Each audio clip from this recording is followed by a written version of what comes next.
Olá pessoal, bem-vindo a mais um bate-papo do blog Pretexto. O nosso convidado de hoje, ele é irritante, ele é inteligente, parece muito mais novo do que ele é bem sucedido no que ele faz e é casado com uma musa da TV, Tony Bellotto. Tudo bem? Tudo bem, Tony. Muito obrigado, viu, por ter aceito o nosso convite. Espero que esse elogio não seja só para daqui a pouco você amaciar, né? Morde e assopra, né?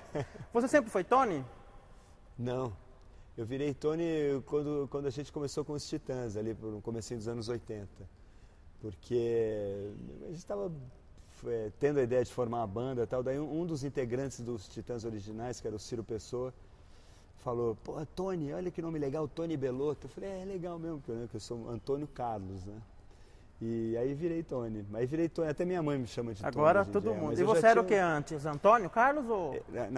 Lá em casa, meu pai e minha mãe me chamavam de Tonho. Mas me chamavam mais de Bellotto mesmo. Bellotto. Muita gente assim, mesmo os Titãs mesmo me chamam muito de Bellotto. Que era a maneira como era conhecido. Ô Tony, no livro No Buraco, você criou um personagem que é cinquentão, é roqueiro fracassado e que tem problemas de relacionamento com as mulheres, né? Você é cinquentão, bem sucedido na carreira musical, né? E bem casado até onde a gente sabe, parece que vocês vivem muito bem, né? É verdade. Queria saber, quais são os seus fracassos? Olha, eu acho que assim, acho que ninguém é totalmente feliz e realizado, né?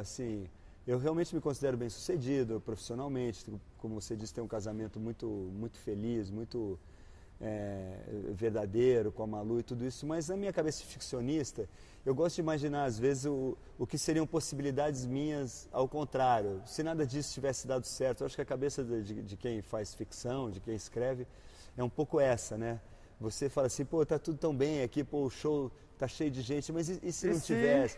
Como é que eu ia reagir? Então, nesses pensamentos, assim, a tua imaginação vai criando outras possibilidades. Então é interessante porque, como você falou, o personagem tem várias coisas a ver comigo, né? Um guitarrista, tem a minha idade, coloquei muito da minha vivência nele, muitas coisas que eu observei, porém ele tem uma coisa fundamental que é totalmente oposta à minha vida, que as coisas não deram certo para ele. Mas quando eu comecei a carreira, as coisas não darem certo era uma possibilidade. E eu conheço muitos músicos que eram super talentosos em que as coisas também não deram certo em termos profissionais e tudo. Então acho que a cabeça da gente que gosta de inventar histórias funciona um pouco por aí também. Falando em inventar história, você escreveu alguns romances, entre eles alguns policiais, como Bellini. A engenhosidade para escrever história policial é diferente para escrever outro tipo de gênero? Eu acho que é. Eu acho que na história policial você tem um compromisso com uma certa... Porque, vamos dizer, a premissa clássica da história policial é que você propõe um enigma que tem que ser desvendado. Sim. Então, né, aquela história que dizem, romance policial é um cadáver na primeira página e o culpado na última. Exatamente. E a figura do detetive é o personagem que vai conduzir o leitor pela narrativa onde você vai desvendar aquele enigma que é proposto. Então, a narrativa policial, você tem compromisso com a verossimilhança, com a veracidade. Você não pode frustrar o leitor, porque o leitor, ele, de certa forma, ele quer, né, se satisfazer nessa busca de o que aconteceu e tal. E é diferente de outros livros em que você pode exercitar de uma forma mais livre, assim, o caminho da tua narrativa não precisa necessariamente dar em algum lugar ou explicar alguma coisa. E a narrativa policial, ela realmente é mais presa mais matemática. à regra, matemática. Eu acho que isso que é também o que é legal da literatura Sim. policial e faz ela ser o que é. Você tem alguns compromissos ali. E dá mais trabalho? Olha, por um lado dá mais trabalho, por outro também não dá, porque o fato de você ter um caminho que você sabe que vai ser trilhado te facilita. Sim. Até quando eu resolvi escrever o meu primeiro romance, que é o Bellini e a Esfinge, naquela época me pareceu mais fácil que fosse uma história policial. Justamente o que eu falei, pô, eu vou inventar um crime e um cara que vai desvendar esse crime. E outros romances que eu escrevi depois, como No Buraco e o Machu Picchu, mais recentes, eu não conseguiria ter escrito esses romances naquela época. Eu acho que eu precisei ganhar um pouco de fluência, de experiência para conseguir conduzir uma narrativa mais que você não sabe onde vai dar. Então não necessariamente a literatura policial é mais difícil, agora ela exige mais compromissos, eu acho. Doutor, esse blog nasceu para ser um pretexto para eu me aproximar de pessoas que eu admiro, para conversar melhor, para conhecer mais, né? Tem alguma pessoa que você gostaria de conhecer ou conversar mais e te falta algum pretexto para se aproximar dela? Acho que tem vários, né? Uma pessoa que eu admiro muito, que é um grande escritor, que é o Rubem Fonseca, até conheço ele, tem alguma relação com ele, mas ele é difícil, é um homem muito recluso, que é uma opção dele. E sempre que eu tenho um pretexto para falar com ele, eu falo, porque e gostaria de falar mais. Eu li uma crônica sua chamada Encontros Inesperados, que você narra o encontro que você teve com o seu urologista no avião, e ele não te reconheceu, até porque ele não fica olhando muito para o teu rosto, né? É uma crônica muito engraçada. Você tem outras histórias de encontros assim inesperados, encontros inusitados? Eu tenho várias. Teve uma vez um encontro para mim inesquecível, foi que eu acho que até fiz uma crônica sobre isso também uma vez. Eu estava em Los Angeles num restaurante e fui no banheiro. E é um banheiro masculino, todo mundo sabe, tem aqueles mictórios, né, que os homens ficam em pé ali urinando. E eu estava ali, né, em pleno ato, e quando eu olho para o lado estava o Stevie Wonder do meu lado. Aí eu falei, não acredito. Aí eu voltei para mim e falei, cara, mijei do lado do Stevie Wonder, cara, é muita honra.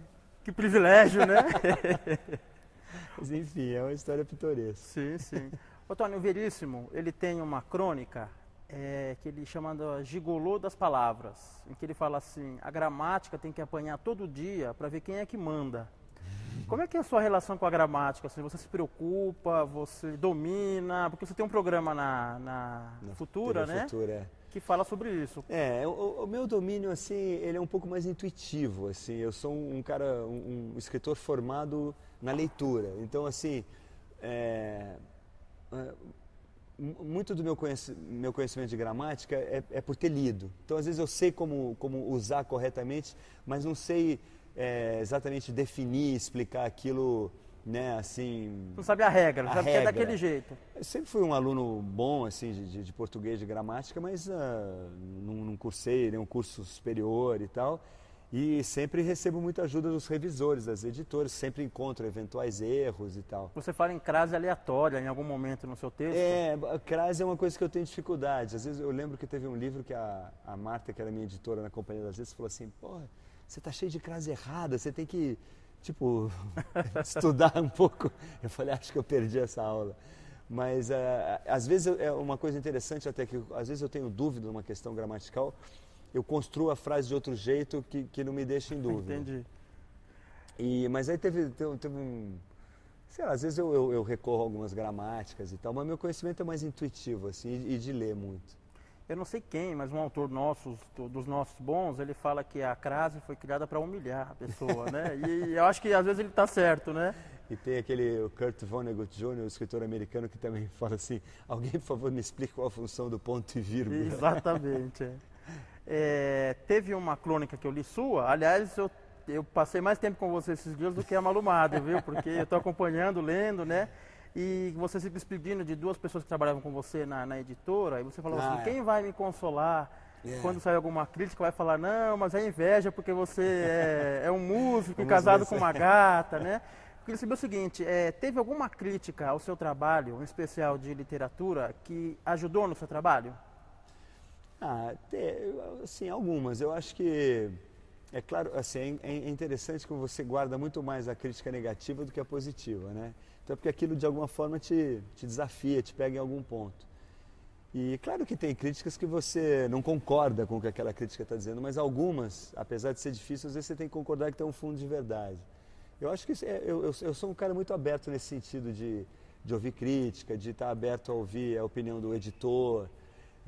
Eu não acredito assim que o escritor sabe como tem que ser e tem que ser daquele jeito. Tem coisas, claro, que eu acho que isso aqui eu quero manter porque eu acredito, eu acho que tem que ser assim. Mas eu sou aberto a ouvir a opinião das pessoas e rever certas coisas. Eu acho que é o método de trabalho de cada um. Eu descobri que nós temos uma coisa em comum. Fiquei feliz. Você também passou um período morando na casa da sua sogra, quando o seu apartamento estava em reforma. Verdade. Quando meu filho nasceu também, a gente ficou um tempo lá. Queria que você contasse um pouco dessa experiência, como é a sua relação assim, com os parentes, assim, sogro, sogra, tio, primo? Assim, foi uma experiência muito legal, inclusive porque minha sogra acabou morrendo um tempo depois da gente ter passado esse tempo ali com ela. Ela já estava idosa e descobriu uma doença. Mas foi um período muito interessante, assim, de conviver perto de uma pessoa, mais próximo de uma pessoa muito interessante. A minha sogra era o avesso daquela sogra tradicional, né? Sogra de piada, né? Aquela sogra chata, ela não era nada disso. Agora, eu tenho uma relação meio assim, eu não sou muito... A família da Malu é uma família mais assim, aquela família unida, que está sempre junta. A minha família é um pouco mais discreta nesse ponto, eu não tenho até tem um pouco de falta de paciência com o parente, assim. Meu pai até que falava também que parente depois de... É que nem peixe, né? Depois de 2 dias começa a feder, alguma coisa assim.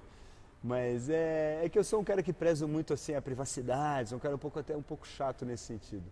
Mas eu gosto muito da vida familiar, assim, isso é só uma idiosincrasia pequenininha.